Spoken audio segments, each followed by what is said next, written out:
आदरणीय बंधुओं, माताओं व मेरी प्यारी बहनों, राधे राधे। आपका हमारे इस YouTube चैनल पर बहुत बहुत स्वागत है। बंधुओं, आज हम इस वीडियो में कार्तिक माह में सुनी जाने वाली कार्तिक स्नान की कहानी सुनेंगे, जिसे सुनने सुनाने से कार्तिक के ठाकुर जी की विशेष कृपा प्राप्त होती है, घर के धन धान्य में बढ़ोतरी होती है, वह मनुष्य अनेकों पुण्यों को प्राप्त कर वैकुंठ लोक को जाता है। कहानी सुनने के बाद यदि आप हमारे चैनल पर नए हैं तो कृपया हमारे चैनल को सब्सक्राइब करें, बेल आइकन को प्रेस करें ताकि हमारी वीडियो की नोटिफिकेशन सबसे पहले आप तक पहुंचे। वीडियो को शेयर व लाइक भी जरूर करें। कथा कहानी के अनुसार एक गांव में एक बुढ़िया माई रहती थी। बुढ़िया माई कार्तिक का स्नान कर रही थी। वह सुबह जल्दी उठती, स्नान करती, ठाकुर जी के मंदिर जाती, वहां पूजा पाठ कर पीपल, पथवारी और तुलसा जी को सींचती, कथा कहानी कहती और सुनती, भजन कीर्तन करती। इन सब के अलावा बुढ़िया माई ने कार्तिक का एक नियम ले रखा था कि वह हर रोज एक ब्राह्मण देव को भोजन करवाती और फिर स्वयं भोजन करती। एक दिन बुढ़िया माई कार्तिक स्नान करके पूजा पाठ करके घर वापस आई और घर आकर प्रेम पूर्वक भोजन बनाया। भोजन बनाकर वह ब्राह्मण देव को बुलाने निकल गई, लेकिन उसे उस दिन भोजन करवाने के लिए कोई भी ब्राह्मण देव न मिले। वह कई जगह पर गई, परंतु हर जगह निराशा ही हाथ लगी। अब उसने सोचा कि मेरा नियम कैसे पूरा होगा, और निराश होकर घर की तरफ लौट पड़ी। तभी उसे रास्ते में दो कुमार मिले। बुढ़िया माई को देख उन्होंने पूछा, माई बड़ी दुखी दिख रही हो, क्या बात है? उनकी बात सुनकर बुढ़िया माई ने कहा, कार्तिक का महीना चल रहा है और मैंने यह नियम ले रखा है कि मैं पहले ब्राह्मण देव को भोजन करवाती हूँ, फिर स्वयं करती हूँ। परंतु ना जाने आज ठाकुर जी मेरी परीक्षा क्यों ले रहे हैं। मुझे भोजन करवाने के लिए कोई भी ब्राह्मण देव नहीं मिले। बुढ़िया माई की बात सुनकर वे दोनों कुमार बोले, माँ, आज हम दोनों भी भूखे हैं, सुबह से कुछ नहीं खाया, क्या तुम हमें भोजन करवा दोगी? लेकिन एक बात है कि जाति धर्म से हम ब्राह्मण नहीं हैं। उनकी बात सुनकर बुढ़िया माई ने कहा, बेटा, भूखे को भोजन करवाने से बड़ा कोई धर्म नहीं है।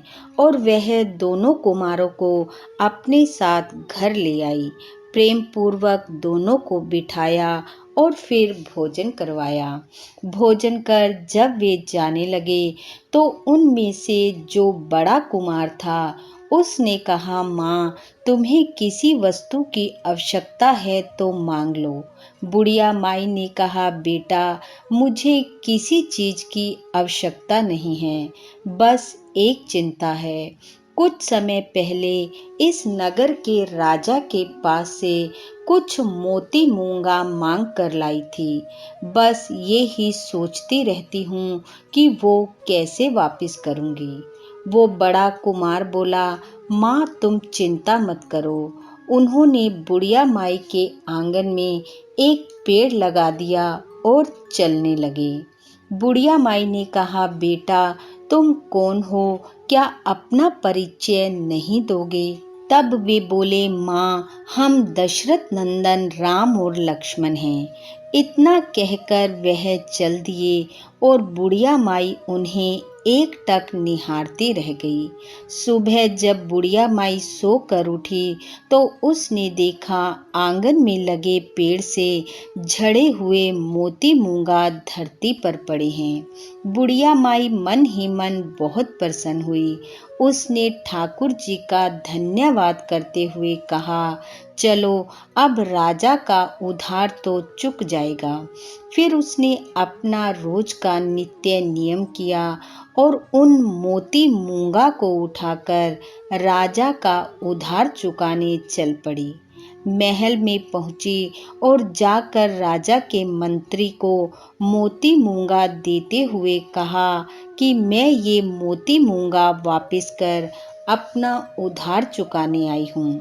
मंत्री ने सोचा, इसके पास कहाँ से आए मोती मूंगा, नकली लेकर आ गई होगी। ऐसा सोच उसने बुढ़िया माई से कहा, जाकर उस कोने में पटक दे। बुढ़िया माई ने वह रखे और वापस चली आई। अब जहाँ महल में बुढ़िया माई ने मोती मूंगा रखे थे, वह स्थान तो जगमगाहट से भर गया। ऐसी जगमगाहट देख मंत्री ने उन्हें परखा तो समझ गया ये तो असली हैं। उसने बुढ़िया माई को बुलाया और पूछा कि ये तू कहाँ से लाई। बुढ़िया माई ने मंत्री को सारी बात बताते हुए कहा कि दशरथ नंदन राम लक्ष्मण ने मेरे आंगन में मोती मूंगा का पेड़ लगाया था, उसमें से ये झरे हैं। मंत्री ने सारी बात राजा को बताई तो राजा ने बुढ़िया माई से कहा, वह पेड़ तेरे आंगन में शोभा नहीं देगा, उसे महल में होना चाहिए। बुढ़िया माई ने कहा, महाराज तो आप उसे महल में लगवा लो। राजा ने वह पेड़ अपने महल में लगवा लिया, लेकिन महल में लगते ही वह पेड़ बबूल का हो गया। अगले दिन राजा ने बुढ़िया माई को बुलाया, अपने किए की क्षमा मांगी और वापस वह पेड़ बुढ़िया माई के आंगन में लगवा दिया और बहुत सा धन और हीरे मोती देकर बुढ़िया माई को विदा किया।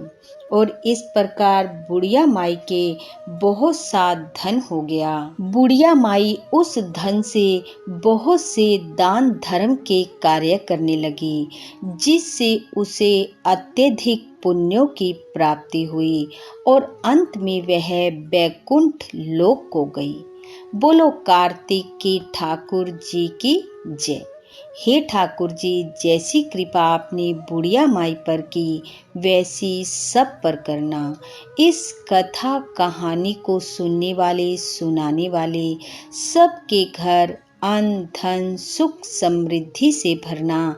इन्हीं शुभकामनाओं के साथ आप सबका बहुत बहुत धन्यवाद। राधे राधे।